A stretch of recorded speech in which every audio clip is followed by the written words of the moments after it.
Bom dia a todos. Obrigada pela presença.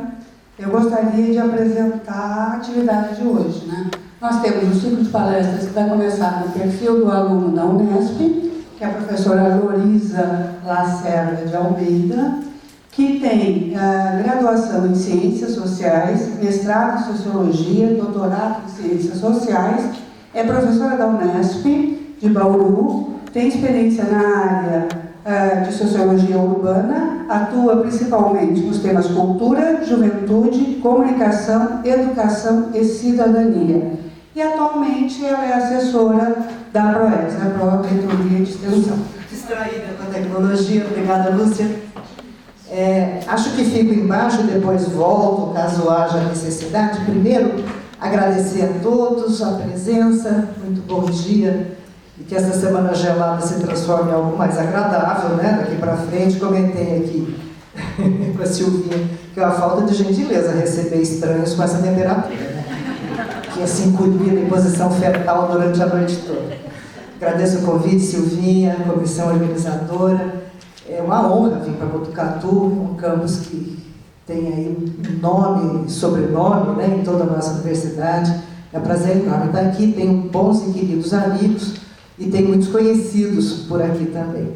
E é muito gostoso trabalhar de maneira articulada com o CENEP, que é um espaço extremamente importante e diferenciado dentro de nossa universidade, que nos faz pensar sobre aquilo que fazemos, o que não acontece todo dia, não é o tempo todo que somos convidados, né, a olhar para a nossa prática.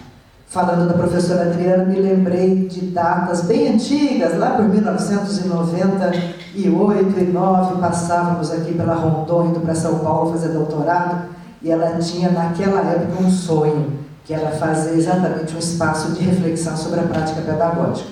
Então, quem planta, colhe sempre, né? E é um prazer muito grande estar nessa situação. Vamos falar então de juventude. Descobri uma coisa interessantíssima, que quanto mais a gente fala deles, mais próximos deles ficamos, e na média aritmética ficamos jovens também. Então, todo ano os meus alunos têm 19 anos, é uma provocação. Assim como a nossa colega, a professora Tinha aqui, né? Ela tem o absurdo de 29 anos de idade. Eu disse para ela que isso é uma provocação que a gente não aceita sem mandar uma fatura bem grande para ela. É uma garota, né? E isso é importante, né, gente? Porque na média ela tem 30, eu tenho 54, fiquei novinha, né? Isso é sempre um prazer muito grande. E essa juventude que está aí é uma juventude que, em certo sentido, nos provoca e nos chama a pensar também, tal qual o CENEP tem feito, e essa, então, vem ser a tarefa. E eu trouxe alguns dados, alguns números, né, e alguns apontamentos para a gente pensar exatamente sobre isso. Em 94, Darcy Ribeiro deu uma entrevista à Folha de São Paulo, 1994, e ele disse assim: temo que a ditadura tenha quebrado o veio ético da juventude e que a ela reste apenas o desbunde e a apatia. E era um medo que estava colocado ali, né? Frente à ausência do inimigo fundamental, né, chamado ditadura militar, talvez a juventude se prestasse a nada mais do que rock and roll, droga ou coisa que o vale. E não é verdade.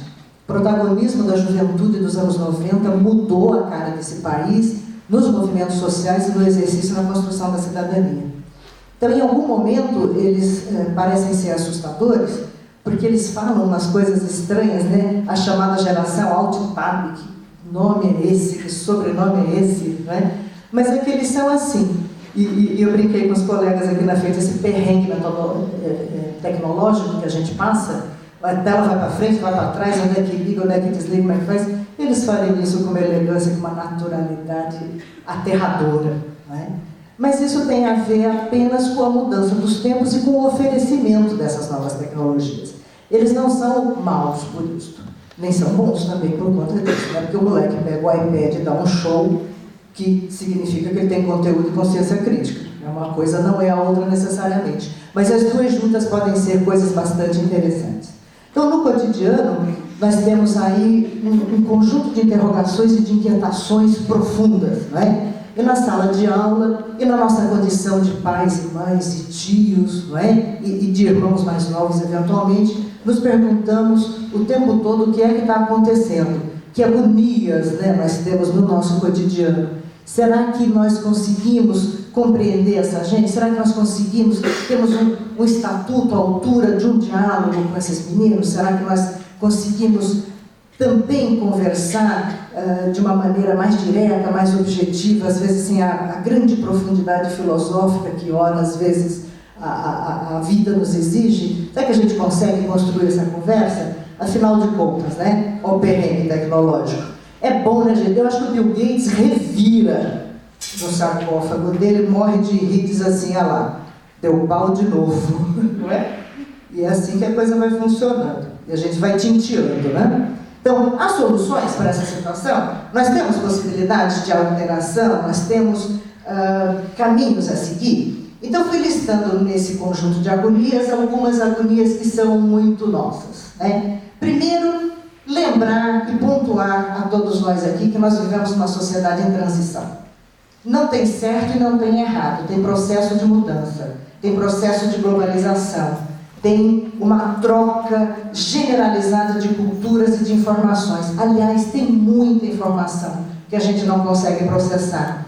Então, a ideia da transição é uma ideia fundamental para que a gente possa olhar para essa juventude e lembrar que um dia fomos também um pouco gente estranha para aqueles das gerações anteriores à nossa, não é? Em que medida eu, como educador, consigo trabalhar esses conteúdos? Porque é um desafio do educador, sem sombra de dúvida.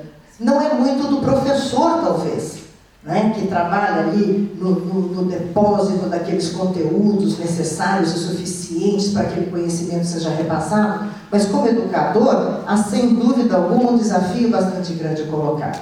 Há pressões acadêmicas enormes, né? O SENEP, sem sombra de dúvida, vem arrefecer um pouco essa pressão. Se eu faço uma oficina básica, uma oficina especial, e consigo dominar algumas metodologias de ensino e refazer a minha prática, eu tenho um pouco o alívio dessa pressão. Porque a universidade exige que o tempo todo tenhamos lá adiante resultados, né? Então essa pressão também é um elemento que está posto aí. E tem os meninos propriamente dito, né? Quer dizer, essa molecada é uma molecada que não se mexe. Os colegas dizem assim, eles ficam lá teclando o tempo todo. Gente, vai lá e olha a tela. Muitas vezes eles estão teclando a síntese de sua aula. Ou eles estão checando aquela sua informação numa revista que ele tem acesso direto.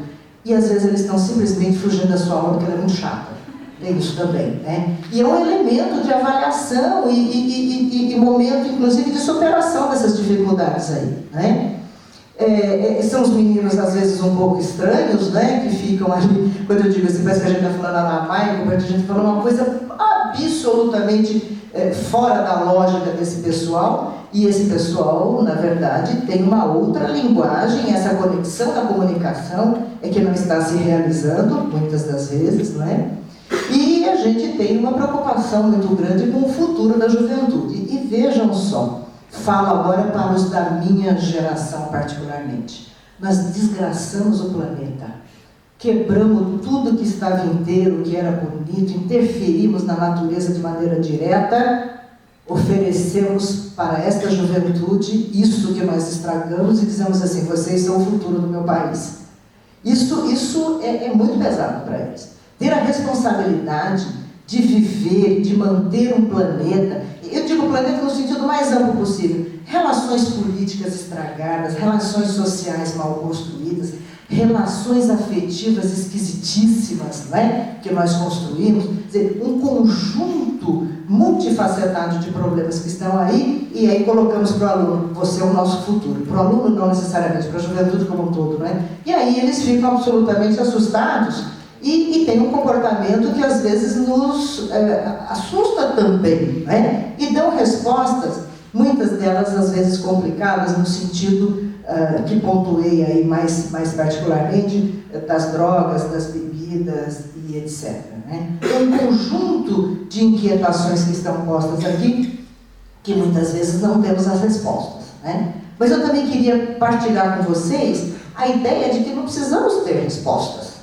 feitas e fechadas, porque vivemos num processo, né? A vida social é um processo, ela avança, ela retrocede, somos ainda como os nossos pais, Belchior cunhou a expressão, a Elis Regina cantou e recantou, e quando a gente olha naquilo que é fundamental no que se refere a valores, nós perpetuamos e vamos sempre fazendo de maneira muito parecida, às vezes com cores novas, não é? Mas reproduzindo muitas das coisas que estão postas. Então, esta ideia é de que há um processo em funcionamento, há um acúmulo de experiências e há uma volta à matriz, há uma volta ao começo para um novo desenvolvimento. Então, nesse sentido, assim, as agonias que estão postas são agonias de todos nós, né? E essas agonias talvez possam ser pensadas minimamente no que nós chamamos, no campo das ciências sociais, de crise de gerações. E é importante a gente marcar bastante claro hoje que nós não vivemos no nosso país uma crise de gerações. Porque o que era notificado como crise, a questão de 20 anos atrás, no campo das ciências sociais, era exatamente um momento em que havia um confronto claro em questão de valores, né, em relação a valores. Nós não vivemos esse confronto, ao contrário, né? Nós, dessa geração mais anterior, nós vamos dar uma olhadinha depois nas características, fazemos um esforço muito grande de migrar e participar, e ter comportamentos, e ter domínios sociais, culturais, até tecnológicos, das gerações futuras. Então, não existe hoje um conflito propriamente dito no conceito sociológico, né? Existe uma migração de valores e até uma certa confusão. E aí é bom lembrar que a mídia ela é muito, em certo sentido, culpada. A ideia de culpa é muito cristã, né? Ela não é boa. Ela é um pouco responsável, melhor dizendo, por esse mal-estar. Porque a TV, a mídia em geral, e a TV de maneira bem particular, diz que nós temos que ser modernos, magros, jovens, né? Para poder ser amado, para poder ser desejado, para ser querido. E a vida nos faz ficar gordos, velhos, e aí a gente fica achando que é mal amado. E faz esforços, às vezes, mal elaborados para parecer jovem.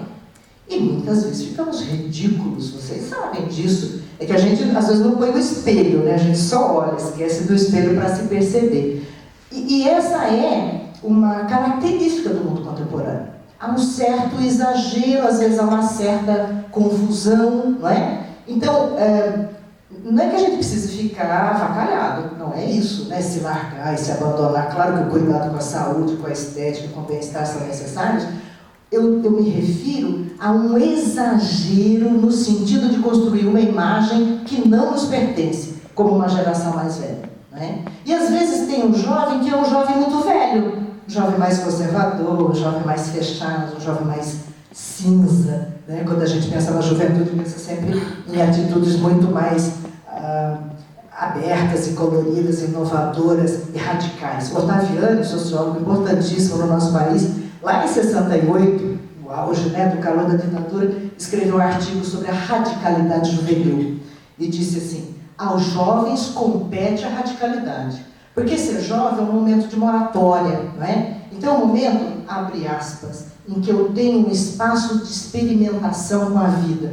E quando a gente pensa na universidade, é bacana essa ideia, porque nos permite pensar que o nosso aluno se sente autorizado, uma vez que ele está fora do mercado de trabalho, a grande maioria deles, é bom, porque à noite o quadro é um pouco diferente, e a gente fala que o aluno da noite ele é diferente. Diferente do que será, né? Por que será? Porque é um menino que já está no mercado de trabalho muitas vezes, porque tem uma condição socioeconômica diferente, porque tem necessidades e prioridades de outra natureza, né? Mas, em linhas gerais, o nosso aluno vive um momento de moratória em que ele tem uma certa autorização para a experimentação. Então, a primeira grande experiência que ele faz quando chega na universidade é tomar um porre, ou 2, ou 3, e fumar um cigarro de maconha, e tomar êxtase, e que tomara que não aconteça, mas fumar um crack, né? Já chegou na universidade, né, gente? Já tem 1% de comprometimento dentro da universidade de consumo de crack. Isso é um complicador, sem sombra de dúvida. Mas esse momento de experimentação é um momento, vamos dizer assim, socialmente aceito. Então, o aluno às vezes faz uma coisa absurda, e entra aí, por exemplo, a questão do trote, né? Como é que eles podem fazer o que fazem num nível de agressividade, às vezes até de violência física, de violência moral, de violência ética, né? Porque há uma, entre as aspas aí, né, esse espaço de moratória que os autoriza a atitudes, às vezes, muito estranhas. Particularmente atuo numa unidade que tem os cursos de ciências humanas, e notadamente se sabe, numa cultura nossa, né, muito brasileira, de que o pessoal de humanas é meio esquisito, né? Bicho grilo, a gente falava na minha época, eles são estranhos, são meio sujinhos, eles usam muita havaiana, uma caricatura, né? As biológicas são muito estudiosos, não é? E os engenheiros são muito conservadores. Esses são os carimbos sociais que, grosso modo, estão postos por aí. E às vezes vem lá um garoto com dread, né, aquele cabelão que apareceu na novela Meus 8 aí esses dias, né, mas rapidamente tiraram, você viu, né? Durou pouco a ideia da revolta, estava associada aos dreads que o rapaz da novela lá usava. Piercing, muita tatuagem, muita modificação corporal, né? E isso tudo dura só a graduação. Depois você encontra o menino trabalhando, ele tomou banho, ele botou o sapato, ele tirou. Às vezes ele tem a orelhinha estragada, porque ele bota aquele alargador enorme e o lóbulo cai, né? Porque é aquela coisa mole, caída, às vezes até perde o lóbulo da orelha. E ele tirou o piercing aqui do olhinho dele e ele, quando pode, esconde a tatuagem. Que é uma coisa de uma marca muito jovem, né? Que sai de uma outra cultura, né? Que a cultura da marginalidade é incorporada pelos jovens, particularmente os universitários. Então são marcas que estão postas aí que a gente não pode deixar de observá-las para compreender esse processo. Entretanto, eu dizia, não há uma crise de geração, porque hoje a sociologia trabalha num conceito melhor elaborado, eu penso, porque antes era meramente quantitativo.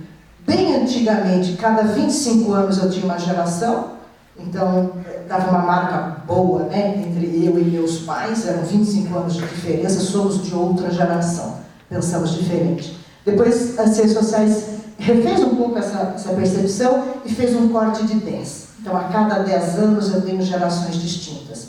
Aí nós ficamos mais próximos, não é? E agora a gente trabalha com a ideia de descontinuidade. Né? Quando há uma descontinuidade do modelo, você tem uma nova geração. Ela não é mais temporal, ela é estritamente social. E essas descontinuidades nos oferecem situações desse tipo, por exemplo, né, em que a gente não consegue falar a língua, ou consegue. A questão é domínio de código, não é? Ela pergunta de uma maneira, Joãozinho, deu um exemplo de sentença usando uma pontuação correta, e ele responde adequadamente, a pontuação dele está perfeita.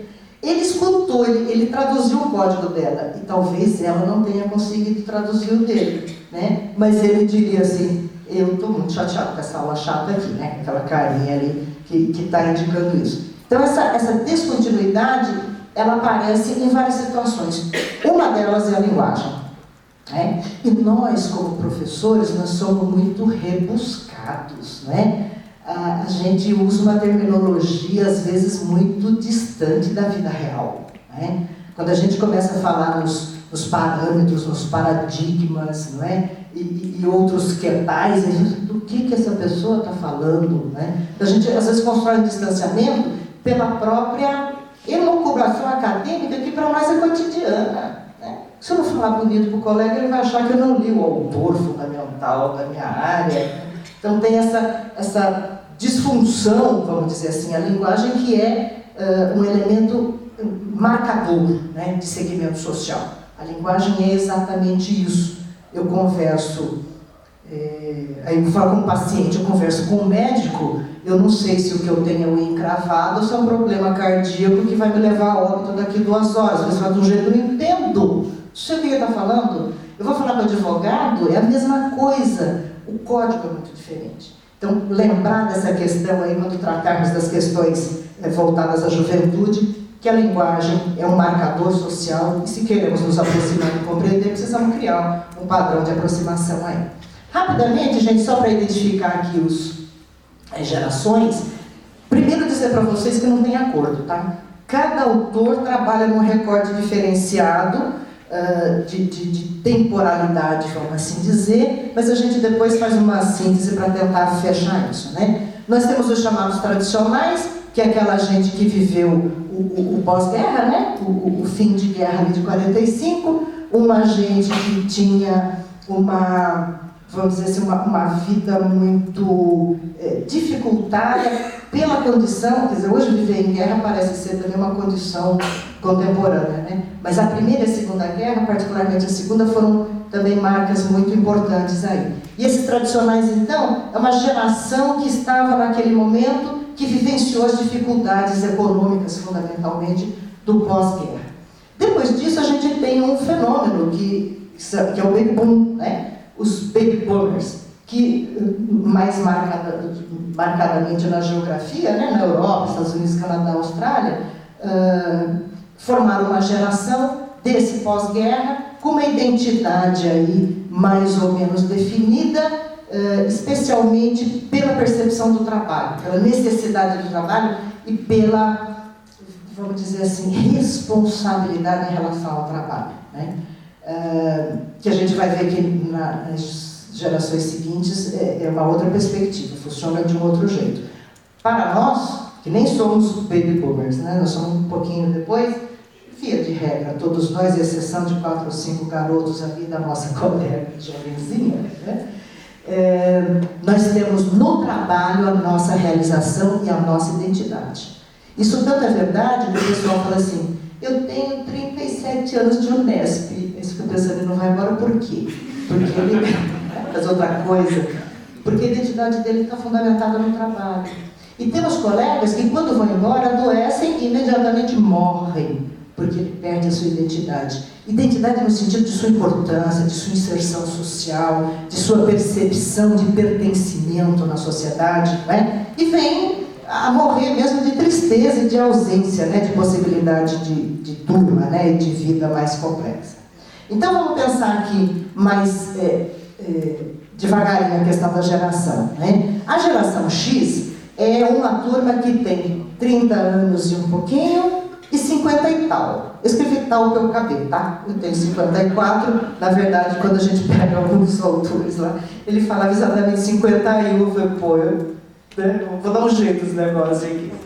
Como é processo, né, gente? É possível ir um pouquinho mais para frente, um pouquinho mais para trás. Não é matemático isso, é social, tá? Então, nesse sentido é que é possível abrir um pouquinho mais o flanco, né? E quem utilizou essa expressão geração X pela primeira vez foi um fotógrafo da revista Magnum, um cara super famoso, o Roberto Capa, que fez muita foto de guerra, né? E ele foi quem cunhou a expressão Gen X, né? Ou geração X, como chamamos hoje.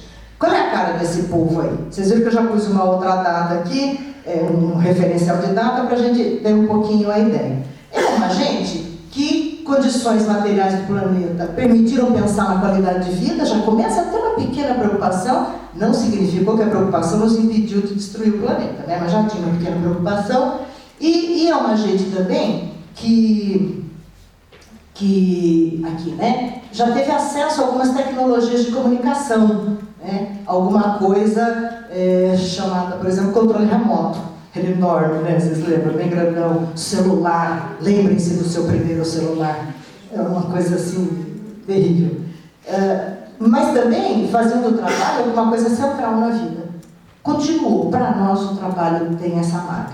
Entretanto, nós temos um livro de sociologia aqui, muito interessante, do Humbert, 65, né? Ele dizia que era uma gente que, apesar de ter o trabalho como um eixo fundamental, era uma gente também que queria dormir junto antes de casar, que não aprenderam muito bem quem era Deus e que não obedecia muito os seus pais. Tinha um pouquinho a marca da rebeldia, sem, entretanto, ultrapassar os limites que estavam postos para esse momento, né?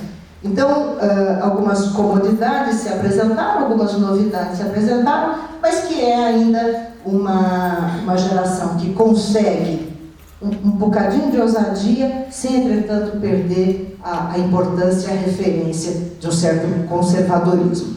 Esses somos nós. Nossos alunos sabem que somos assim, né? Quando eles mexem conosco, quando eles duvidam de nós, quando eles questionam o nosso trabalho, eles sabem que estão fazendo uma coisa fundamental que, para nós, é muito importante, muito prezada, e que nós vamos exatamente dar uma resposta depois mais afirmativa e mais precisa, né?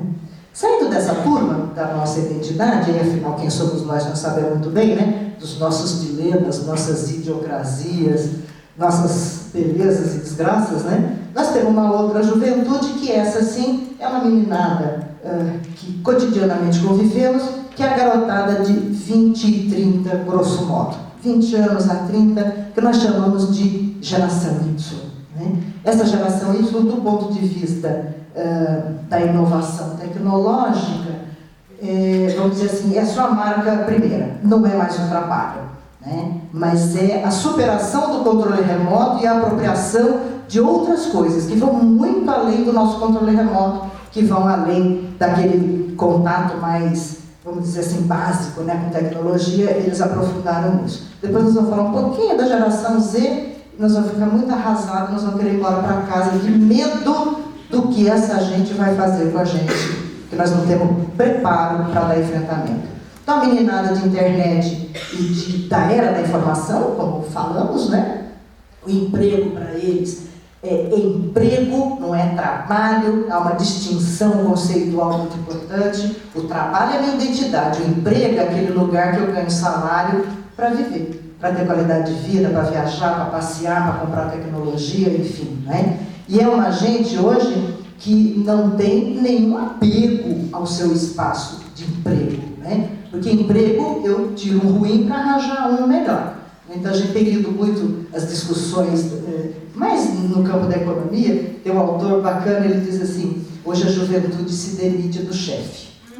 O chefe é chato, o chefe é conservador, aquele chefe que não conseguiu estabelecer uma linha de continuidade, de troca, de interlocução bacana. O menino diz: ó, PT fundações, eu vou embora, o mercado de trabalho está aberto para isso. E há empresas que são absolutamente sensíveis a isso. A Google é um exemplo bacana para a gente ver, né? Os meninos trabalham de madrugada, trabalham de dia, trabalham domingo, trabalham quando quiser, né? Porque a questão é resultado.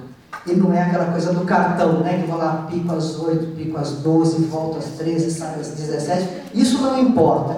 Então são modelos outros, né? Que estão aí fervendo na nossa economia e que é muito sensível, né, a esse outro modelo de juventude, né? É uma meninada que não faz hora extra.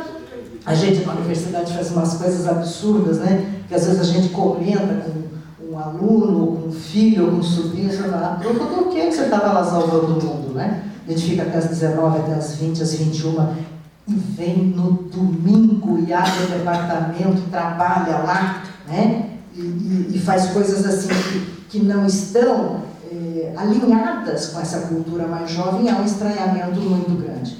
E a recíproca é verdadeira, né? Bateu 17h30, o moleque levanta e vai embora. Nossa, mas que pontualidade é essa na dispersão, né? Porque eles têm vida.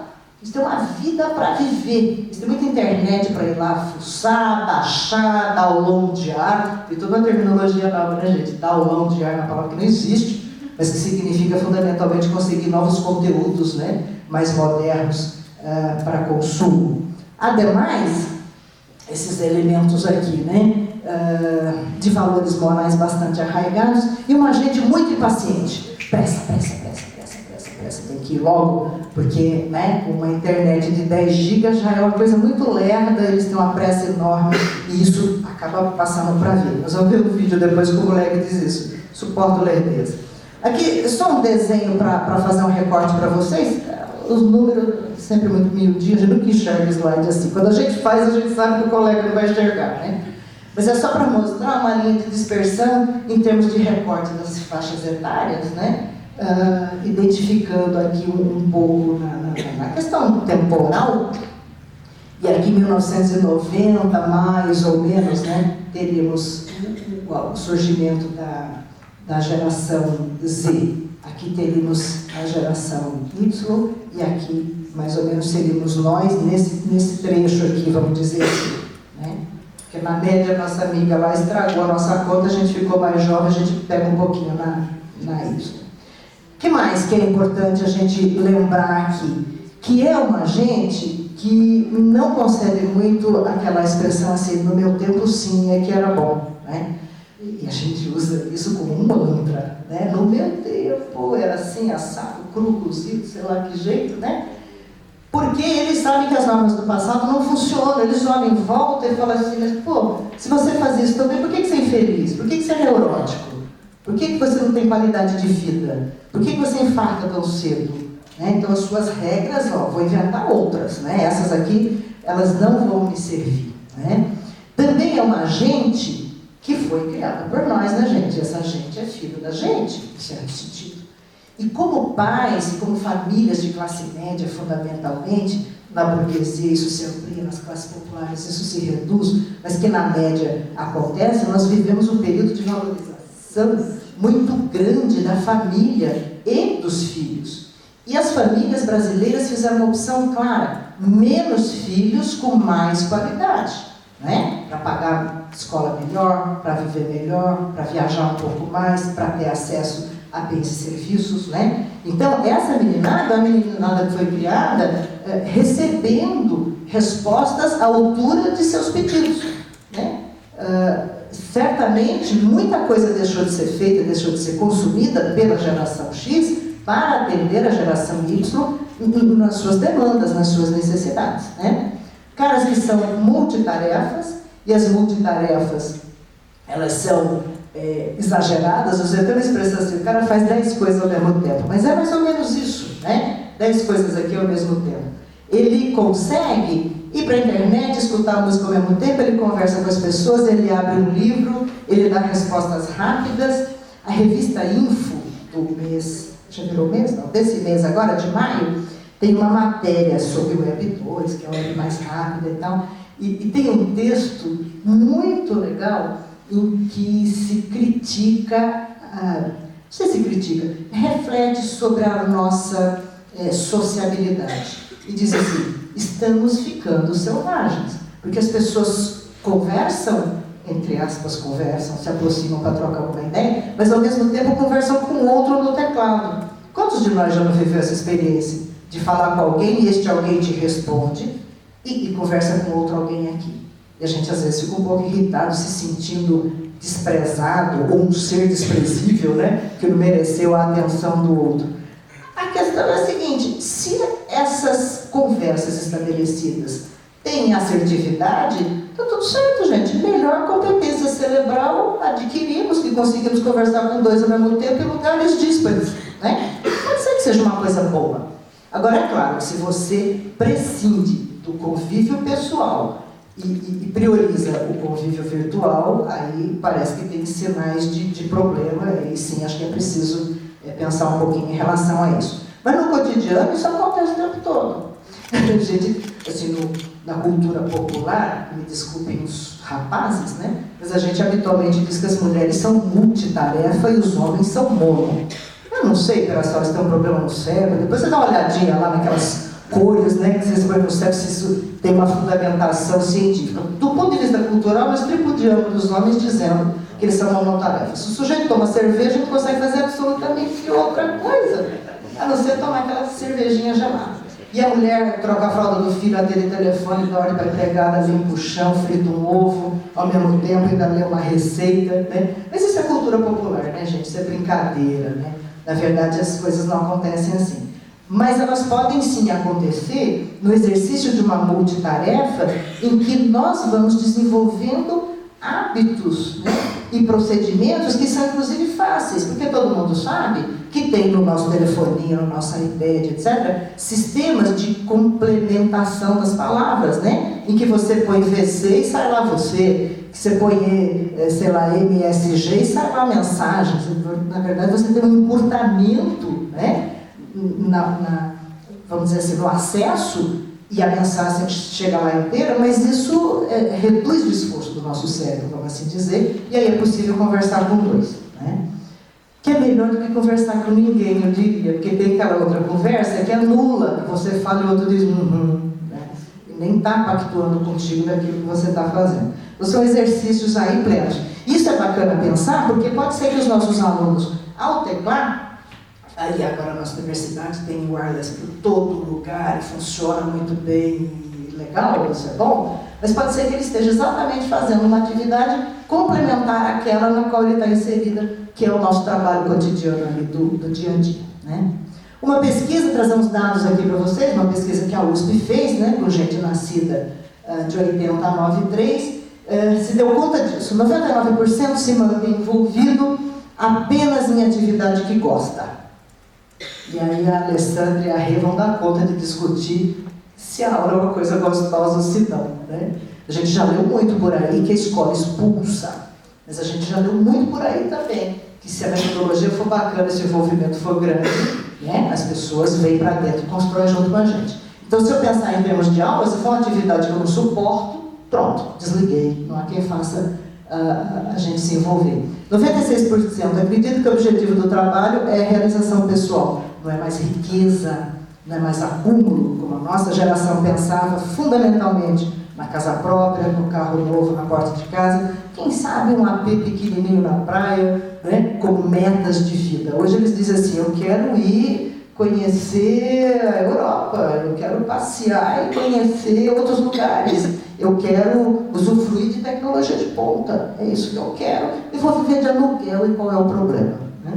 Na questão, qual pessoas vocês gostariam de ser? Olha só, equilibrado entre a vida profissional e a vida pessoal. E é uma gente que é muito interessante nesse sentido, né?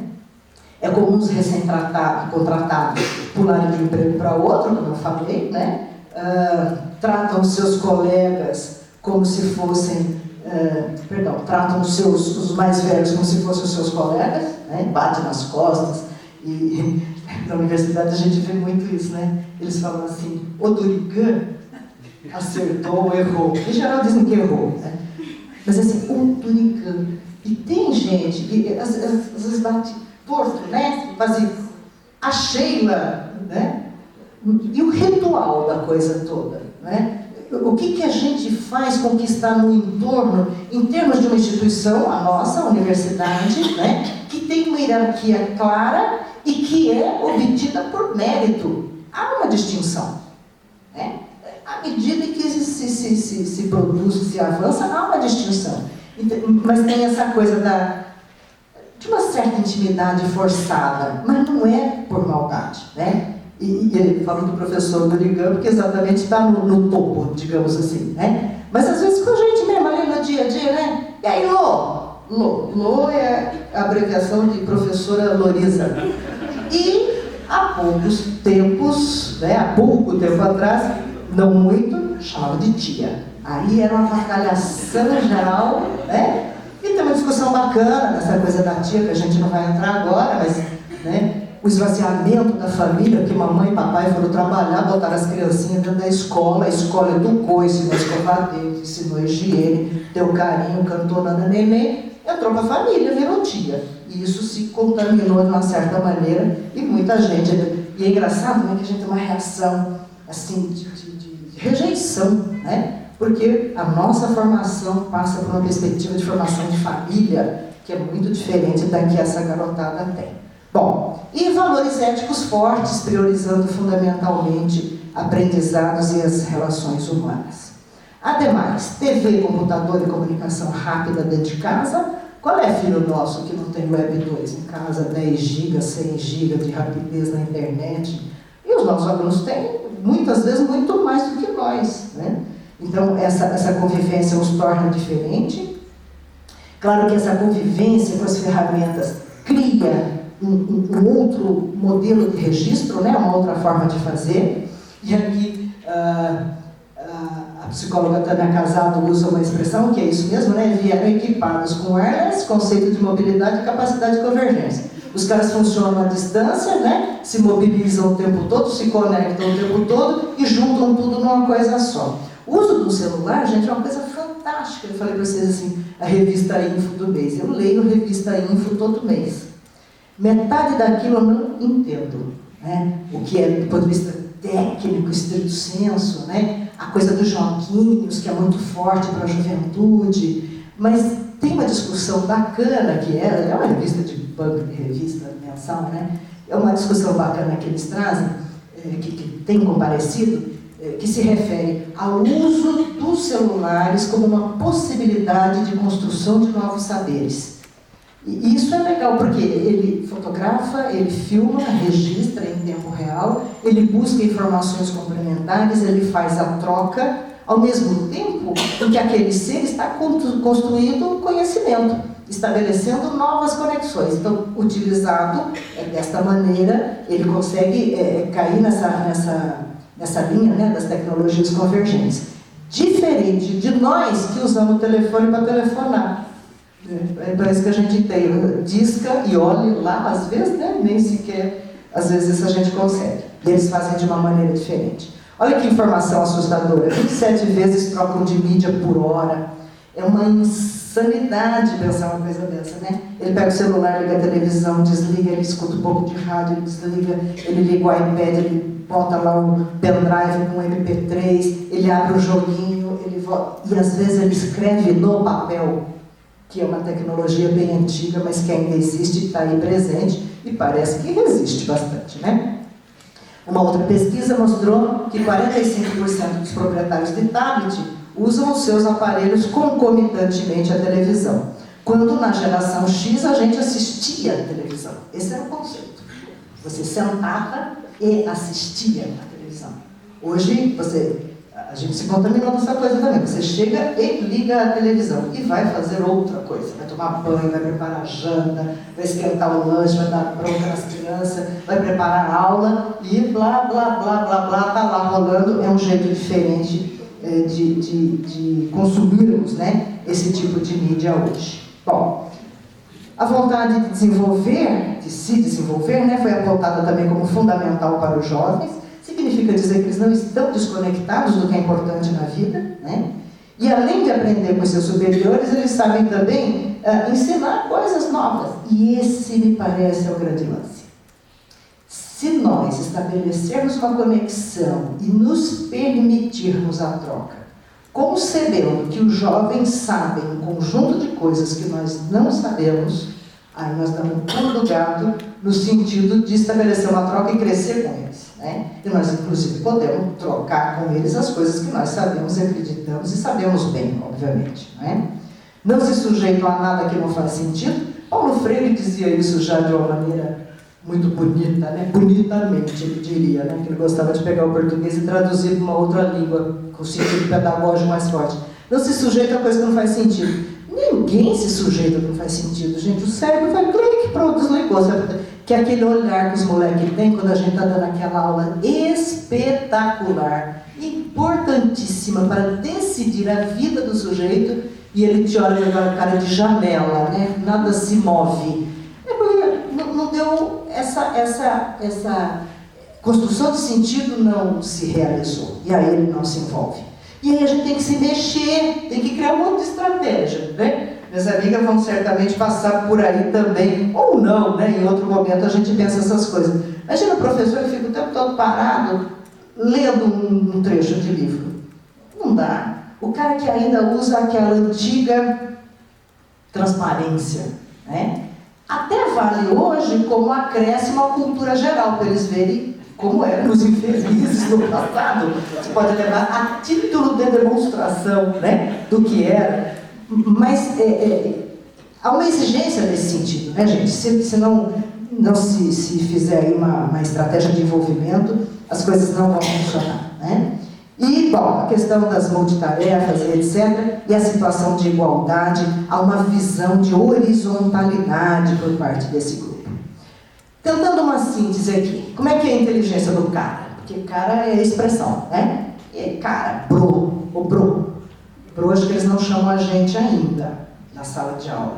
Se chamar, colegas, considerem-se absolutamente aprovados na avaliação dos seus alunos. Porque bro é muito chegado, não é assim como eles dizem, né? Bro é aqui, ó, é do coração. Se chama, não acha ruim, não. Pô, que legal, estou interagindo com o meu aluno, né? Então, como é que é essa coisa do cara? A inteligência social do cara é pequena.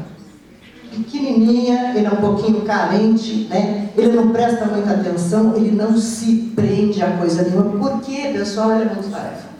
E pode ser que você, se você for antiquado, quadrado, achar a tecnologia uma coisa chata, for muito moralista, você fique invisível para ele. Ele não te enxerga, você não existe, ele passa por você e as coisas não acontecem do ponto de vista do relacionamento social. Mas se você dá uma abertura, Tanto tem a vantagem da troca, né, dos conhecimentos, como você pode ser partícipe daquele grupo aí. A profundidade cultural do cara também não é grandes coisas, né? Ele tem pouco treino em processos cognitivos, ele não lê coisa muito pesada, você pede para ele ler Kafka, ele tem um chilique ali, dá uma parada cardíaca na hora, porque ele prefere ler no Wikipédia o que foi que Kafka falou. E pronto, ali ele já está resolvido. Então, isso, claro que eu estou generalizando um pouco, esculhambando com a molecada, né? Mas é mais no sentido da gente ter a percepção dos limites, né? E, finalmente, o limiar da resistência. Eles não se seguram muito. Porque como tem a agilidade, a rapidez, eles não ficam insistindo no assunto.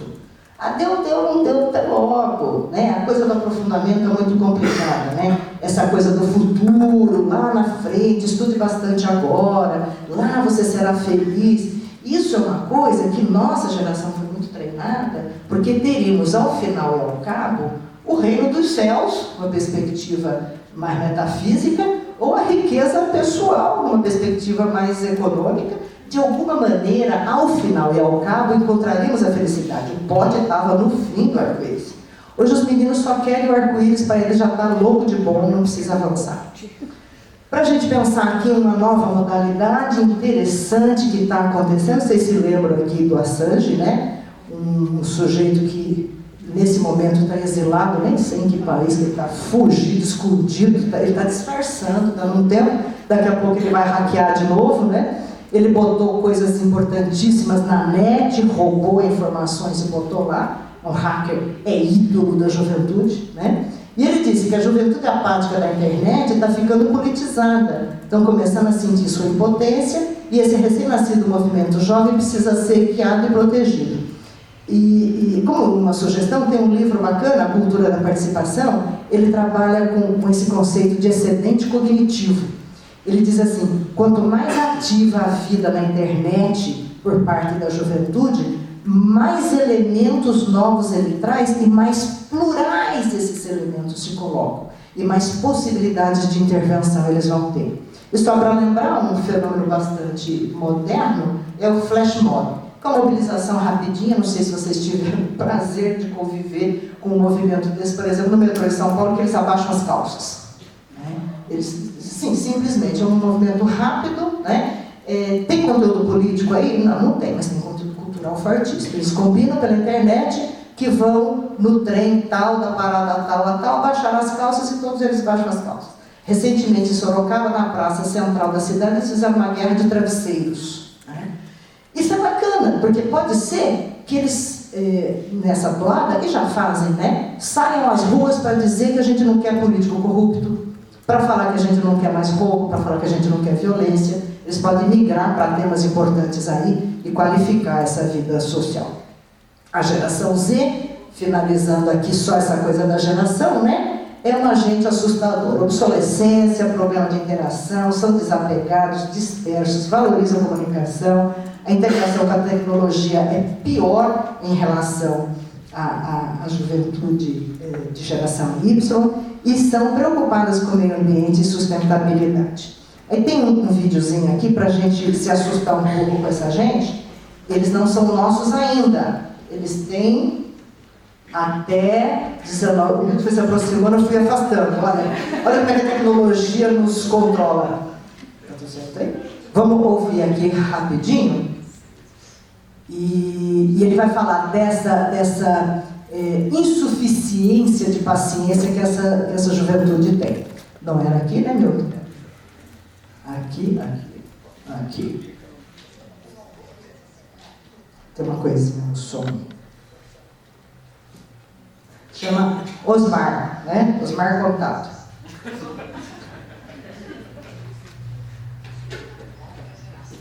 E eu falei para o Milton que eu queria aprender o nome dele para achar um culpado, porque afinal de contas, né? Nós temos que dizer que não funcionou por isso ou por aquilo.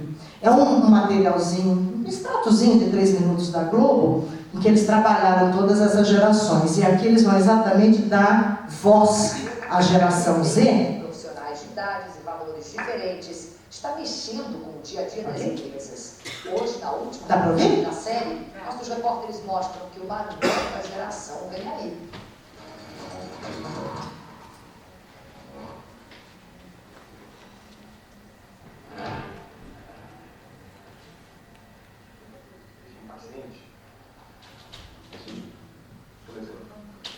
Ô Milton, pode voltar aqui. Vai. Ele foi botar volume lá atrás.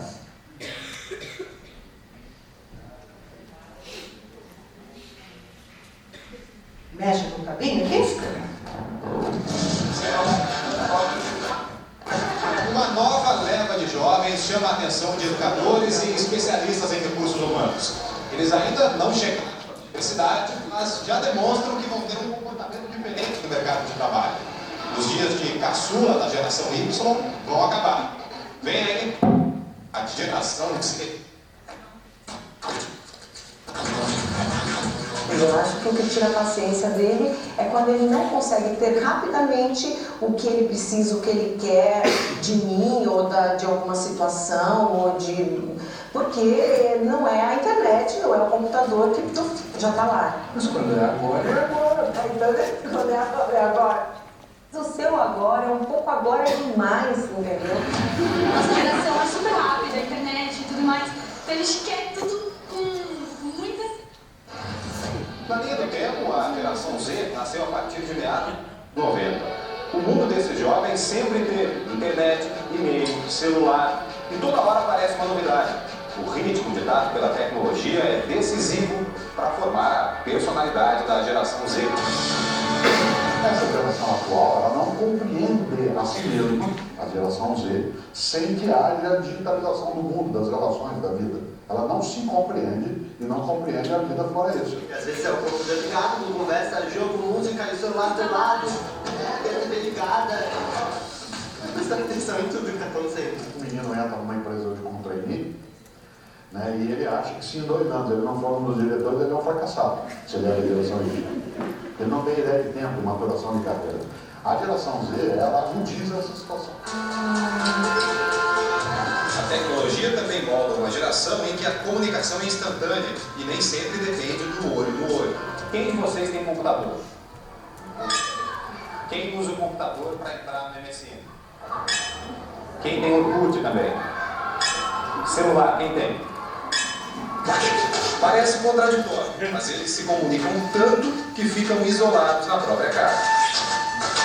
Sabe que eu levei ele no motorrinho, porque eu achava que ele tinha problema de surdez ou alguma coisa? É porque abria a porta do quarto, falava com ele. Na quarta, na quinta vez que eu estava berrando, ele me respondia. Aí o motorrinho me falou isso. Falou assim, o ouvido dele é seletivo, ele só ouve o que ele quer. E a mãe, eu acho que não é uma coisa que ele gosta muito de ouvir. Porque família se dá oi, pergunta como foi o dia, é só no computador, porque não tem muito o que conversar. A gente, por exemplo, não se encaixa tanto, entendeu? A gente prefere falar com nossos amigos do que ficar com a família. E os amigos estão no computador. Então, A gente fica menos na sala, a sala não é mais um lugar de convívio da família, e eles vão para os seus quartos. Mas a gente não pode dizer que eles fizeram isso sozinhos. Os seus pais ajudaram a educar dessa forma. A maioria das famílias não acompanha esses adolescentes, eles ficam sozinhos porque os pais trabalham. Então, dessa forma, eles estão acostumados a ficar com eles mesmos, independentes, a fazer as coisas do jeito que eles querem e quando eles querem. Então, no momento em que eles têm que dividir, isso se torna muito difícil. É uma geração conhecida como individualista. Pensando no futuro, esses jovens podem ter muita dificuldade de trabalhar em equipe. Duvida? Quando me encontrariam, nossa, eu fico muito bravo. eu odeio esse computador. E tanto o trabalho em equipe quanto a paciência, essa geração precisa cultivar. Quando chegar nas empresas, ela vai ter que se acostumar a ajudar os mais velhos com a tecnologia, como acontece em casa. E já imaginou tratar um colega ou um chefe assim? Tentei ensinar minha avó uma vez. Tentou? Não deu certo. Não, porque ela não conseguia nem mexer no mouse. Ela não conseguia entender como o mouse se movia na tela. Ela não conseguia.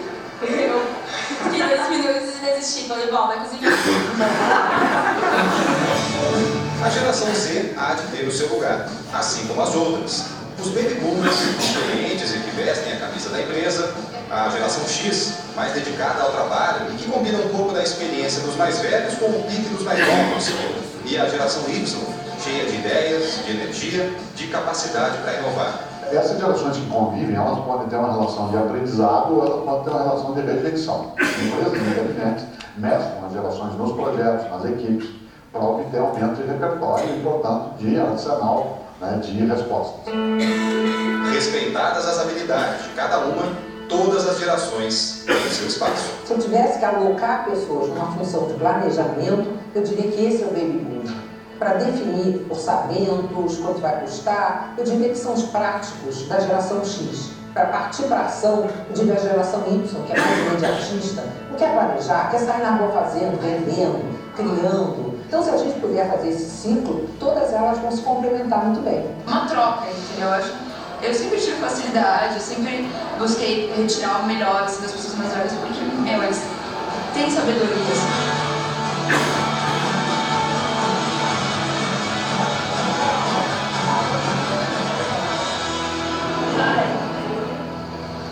Se vai me incentivar,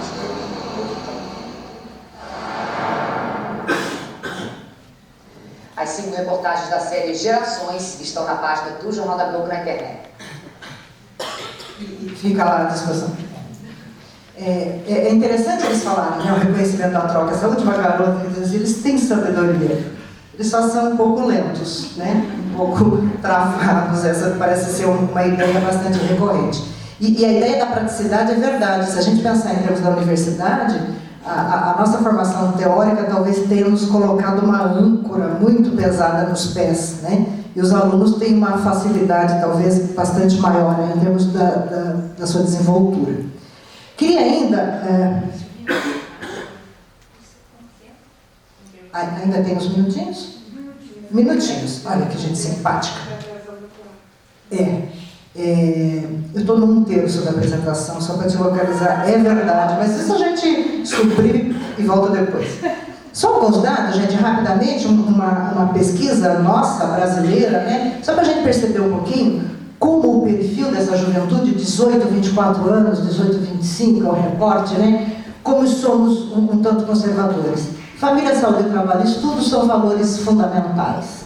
A juventude, do ponto de vista ideológico, está mais à direita do que em posturas mais avançadas. Então, um dado que é um pouquinho dúbio, que na verdade é meio a meio, tendendo à direita, vamos dizer assim, né? A TV e a internet são os pontos de informação maiores, são contrários à descriminalização da maconha e favoráveis à diminuição da maioria penal, e são dois assuntos muito presentes na sociedade brasileira hoje, né? O maior sonho deles se refere à formação profissional, né, para ter um emprego bacana. No que se refere à compra de imóveis, 14% disseram que esse é um grande desejo, né? E eles pensam também em estudar, 12%, tem medo de morrer e tem muito medo de violência e teme também que as pessoas próximas a eles, né, os pais no caso, tenham problemas com a morte, que venham a morrer com brevidade, né? Então, significa dizer que tem um afeto em relação à família, seus pais, etc. Com relação aos ídolos, nós temos uma juventude sem ídolos que valham a pena. Aqueles grandes, Mahatma Gandhi, se mandar eu pular do precipício eu vou. No Brasil não tem nenhum. Citaram aí Ronaldinho Gaúcho e Kaká, que do ponto de vista da nossa geração X, o que esses caras têm a oferecer é muito pouco, para não dizer absolutamente nada, do ponto de vista ético, cultural, de sabedoria, de sapiência, etc. Então, eles disseram o seguinte: vamos ficar rico, pegar as meninas, né? Vamos fazer bobagem. A gente pensa naquele outro gurizinho lá do Santos, o Neymar, né? É um ídolo, a meninada adora, acha sensacional. Que bom ter ídolos, mas qual é o conteúdo desse ídolo? No nosso caso, bastante esvaziado. Angelina Jolie, que é lindíssima e que tem uma prática bacana, percebe que mudou a geração ali, né? Uma mulher que adotou crianças, etc. Está na mídia agora atualmente por uma questão absolutamente controversa, enfim, né? Do ponto de vista ideológico, né? Politicamente estão à direita, um pouquinho à esquerda, 23 no centro, metade não soube responder. Coitado do Cazuza, que cantou tanto que ideologia, eu quero uma para viver, né? A juventude está desatenta a esta questão nesse momento, e não é à toa, né, colegas? Porque olha para o desenho político partidário desse país. Não dá para encaixar, não dá mesmo. Os caras se vendem o tempo todo, fazem caixa dois o tempo todo. Ele defende aparentemente uma ideologia, mas se ele não tiver vaga na candidatura, ele pula para outro partido. né? Ele é meramente utilizado na perspectiva eleitoral, né? Então, não é de assustar que essa juventude não tem um lugar para ficar. A diferença entre os que acompanham e não acompanham o noticiário político é muito pequena, né? Metade assiste, metade não assiste. 22% dos entrevistados acham que a violência é um problema seríssimo. 74% diz que não tem interesse nenhum em partido político nem em sindicato. E a participação política deles é mínima, sendo que 39% participa de movimentos políticos ligados à igreja. Só fazer um ponto e uma vírgula aqui, a nossa universidade neste momento está vivenciando que poderíamos, vou botar aspas, porque não é legítimo do ponto de vista conceitual, mas está vivendo um movimento estudantil agora, né? Em greve estão a Cis Marília e Ourinhos, né? Com um certo contágio no entorno dessas unidades. E eu não trouxe aqui, nem é o tema, mas se tiverem algum tempo, busquem as cartas de reivindicação e leiam o que é que as pessoas colocam lá agora. É um discurso patenteado nos anos 60 contra a ditadura, contra o autoritarismo, abaixo esse, abaixo aquele. Tem uma virulência textual muito forte que não cola na realidade, né? Porque os espaços de representação estudantil, por exemplo, nos colegiados, que é o espaço onde se discute e se vota e se delibera, eles estão vazios da representação estudantil. Tem problemas operacionais e políticos, etc., sabemos, mas há muitos anos esses problemas estão estabelecidos e não são superados. Então, o problema da participação política é um problema seríssimo na nossa juventude, né? E no movimento estudantil, mais sério ainda, né? Do ponto de vista do gosto musical, é uma coisa, uma miscelânea horrorosa, um pouquinho disso, um pouquinho daquilo, um pouquinho daquilo, um pouquinho daquilo. A geração X brasileira curte MPB, ponto. A gente não gosta de outras coisas. Até, às vezes, né, dá uma certa investida, né, mas a maior parte, porque, né, tem um problema aí, tem uma questão de formação cultural bastante forte, né? 33% a TV aberta é a principal fonte de informação, para 26% é na internet que as coisas acontecem. A internet é um lugar de preferência desses entrevistados aqui, e claro que quanto maior a capacidade de compra, né? Quanto mais dinheiro, quanto melhor alocado ele está no estrato socioeconômico, mais acesso ele tem, quanto mais escolaridade, mais uso ele faz. Questão mais ou menos lógica, porque também não há democratização do uso, né, das novas tecnologias. 98% dos nossos meninos acessam a internet e vejam só, ficam lá em média 2,5 horas. Né? A internet, que é o ó, né, como diz a molecada, que é super interessante, que é rica, que tem movimento, que tem convergência, que traz conteúdos distintos, eles ficam 2 horas e meia, por que ficariam enlouquecidos com a nossa aula de 4? Não fica mesmo, né? Então, nós temos que superar a sedução da internet. Né? E como, gente? A Rei e a Alessandra que sabem. Elas vão dar uma dica depois de como fazer. Usos da internet, bom, para quê? Né? Site de relacionamento, ler notícia, trocar mensagens, ler e-mails, etc. 90% da meninada de nível superior possui celular. 72% gosta de show, 63% vai a shopping, bar, biblioteca, cinema, danceterias e boates e livrarias também. 70% não tem o hábito de ir ao teatro, 72% não vai no museu. Quanto custa o teatro? Né? Então, por que não vai? Tem, não tem, e quando tem, o preço é um problema sério, sem dúvida, né? E os museus vai aí na mesma linha. Né? O consumo de TV, o tempo médio aí assistem de tudo, tem critério, qualquer coisa está valendo, né? Ficam na frente da televisão 3,4 horas dia, isso é dia, consumo dia. As criancinhas, as pequenininhas, estão ficando 4,6 horas na frente da TV. O mesmo tanto que eles ficam na escola, mais ou menos, né? É um tempo exageradamente grande para conteúdos absolutamente desprezíveis, né? Postos na televisão, e é um processo de imbecilização que vai se acumulando ao longo do tempo. Aí um dia os meninos chegam aqui, dotados de um iPad, formados pela televisão, e são os nossos alunos, eles continuam com 18, a gente com 50, 55, 60, né? é um problema bastante complicado. Todo mundo vê televisão, é claro, e muita gente é sedentário por falta de opção, talvez, né, de espaços para fazer exercícios e ter uma vida mais saudável. Família e saúde, 99% acha isso muito importante. Isso é cultural, né, gente? Isso não quer dizer necessariamente que seja um valor arraigado, né, que ele tome para si.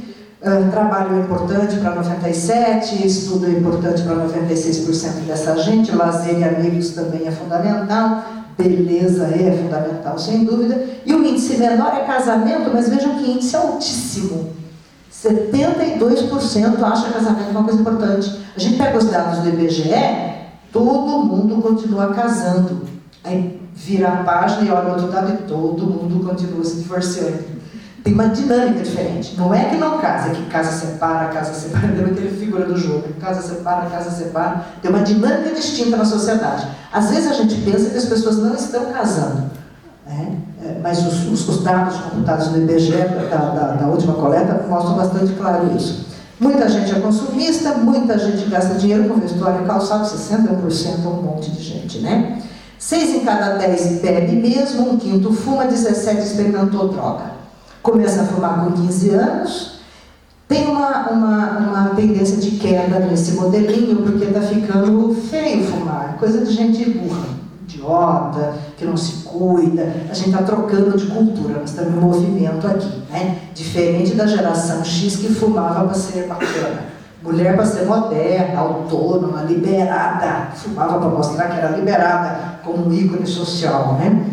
E também bebem a partir dos 20 anos, mais ou menos, vamos dizer assim, começa a beber um pouquinho tarde e começa a beber muito na universidade, nós sabemos disso, Botucatu sabe, tem muito trabalho bacana feito aqui, né, que a gente conhece. A droga mais usada é a maconha, já experimentaram de tudo, cocaína, lança-perfume, êxtase, LSD, crack, anfetamina, chá de cogumelo.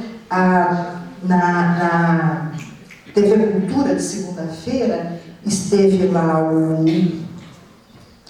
eu chamei esse homem de pimentão, mas sabe que eu não... Aí alguém me corrigiu. Laranjeira. Na Lourdinha, eu cismei que ele chama pimentão e pronto. E ele disse que um cigarro, uma pedra de crack custa R$2 e um cigarro de maconha custa R$1. Né?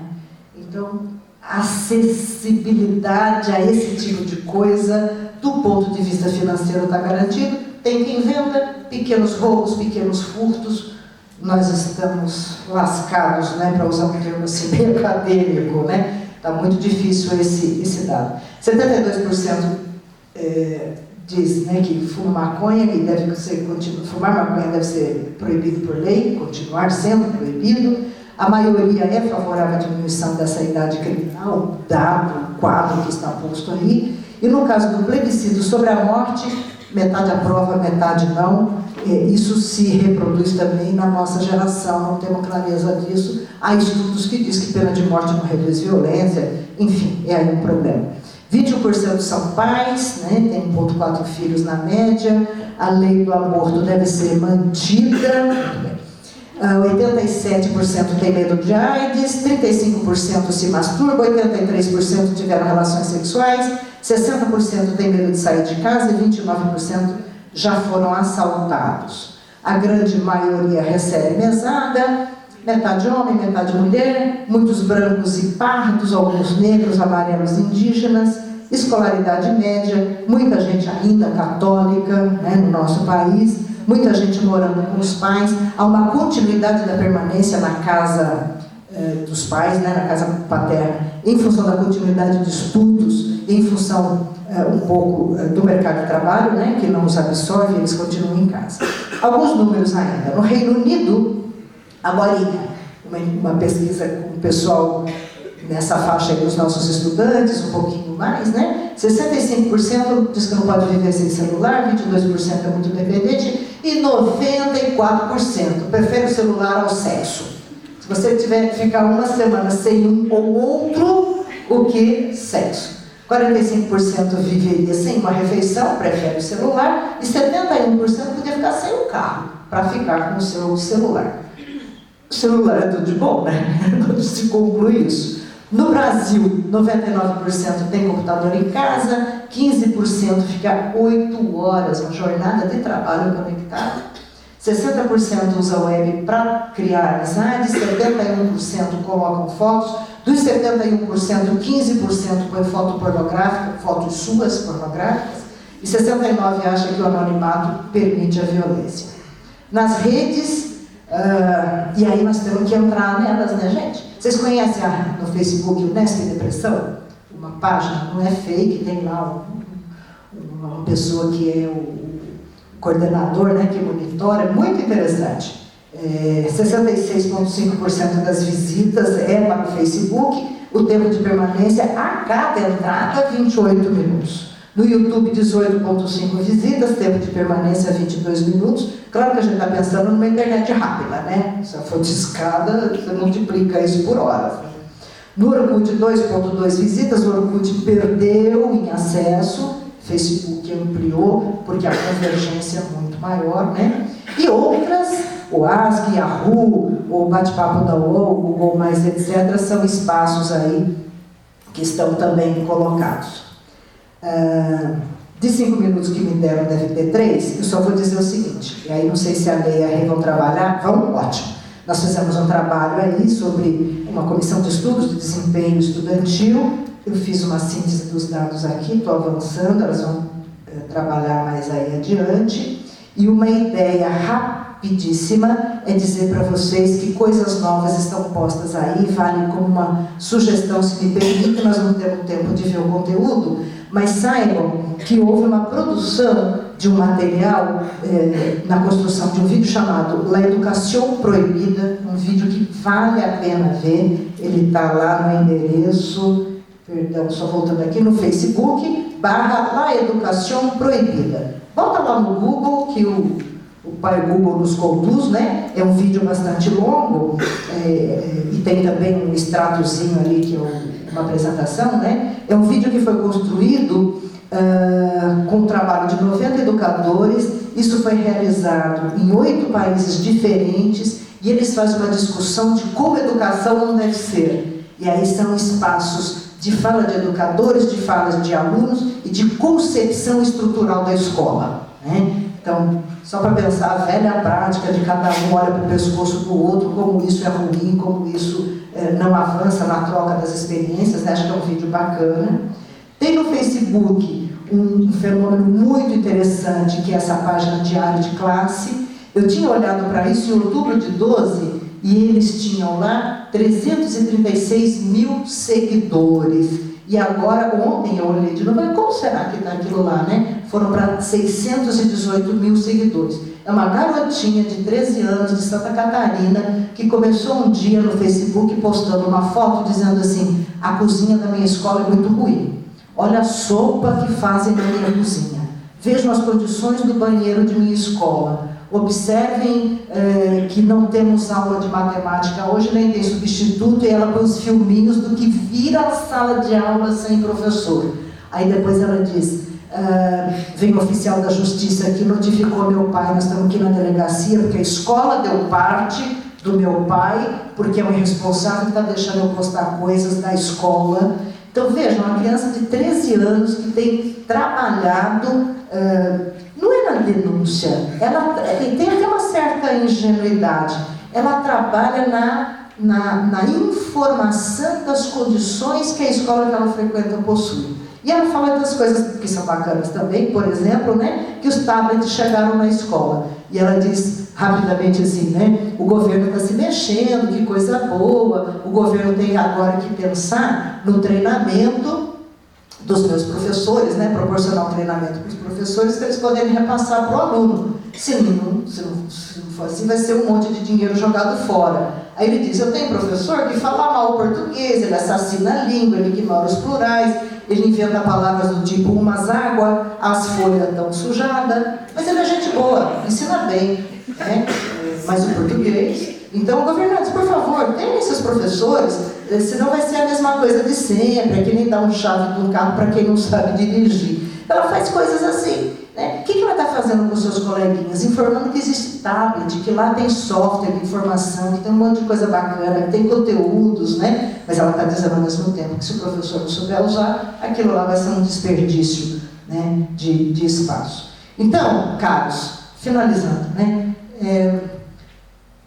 A interlocução e a construção da linguagem e a troca dos conhecimentos, ele tem que ser fundamental, né? De nós que temos uma experiência séria, bacana, consolidada, e os novinhos que estão chegando aí, façamos disso a melhor troca possível, né? Sem o que nós não vamos poder avançar. E com eles nós avançamos muito, né? E a brincadeira aí é exatamente essa, né? Trocando com eles poderemos avançar bastante, sem sombra de dúvida, né? A título assim de um encerramento, né? Descobrir quais são as experiências da juventude em geral e dos nossos universitários em particular é um tremendo desafio para a nossa geração, a nossa aqui de professores, sem dúvida alguma. Nós vivemos um momento de ruptura comportamental, tal qual nós próprios fizemos. Nós somos de uma geração de sexo livre, de rock and roll, de consumo de droga, né? De pensar naqueles ícones de Liverpool. Nós também fomos os caras estranhos da geração passada, né? Então, pensar que todo o processo é um processo de ruptura o tempo todo e que nós estamos inseridos dentro dessa lógica e a necessidade de uma paciência histórica para compreender esse processo e dizer, fundamentalmente, que a universidade tem um papel fundamental, porque se não for aqui que nós vamos entender toda essa problemática, essas coisas todas, onde seria, né? Se não nesse espaço que nós vivemos aqui, ok? Então, agradeço muitíssimo a atenção de vocês. A gente fica reparando assim, de fato uma repercussão, as pessoas se entendem assim. Acho que há, de fato, uma ressonância muito grande na preocupação hoje do que fazer com a juventude. E nós somos aquela geração que disse que a educação é a ferramenta fundamental para que a gente possa construir uma transformação e podermos avançar como civilização, que é isso que de fato importa. Então, que a sociedade se organize de maneira mais, né, articulada em relação a esse espaço de produção do conhecimento e que nós sejamos os sujeitos mais, digamos, responsáveis, né, para que esse processo de fato aconteça. Tá? E uma única dica, dizendo assim, de possibilidades, acho que você vai mexer aqui, né? Dizendo assim, de possibilidades, né, de construção desses conhecimentos todos, é que a gente faça de fato um percurso, um passeio, né, por essas novas tecnologias, para devagarzinho a gente ir se apropriando disso também, sem ter os vícios e aquelas horas tantas de deleite na internet, porque nem podemos, né? Mas que a gente consiga também se apropriar disso, e isso será definitivamente um dado a mais para a gente conceder a troca de valores e de conhecimentos com os nossos alunos. Okay? Muitíssimo obrigada pela atenção de vocês, obrigada, querida.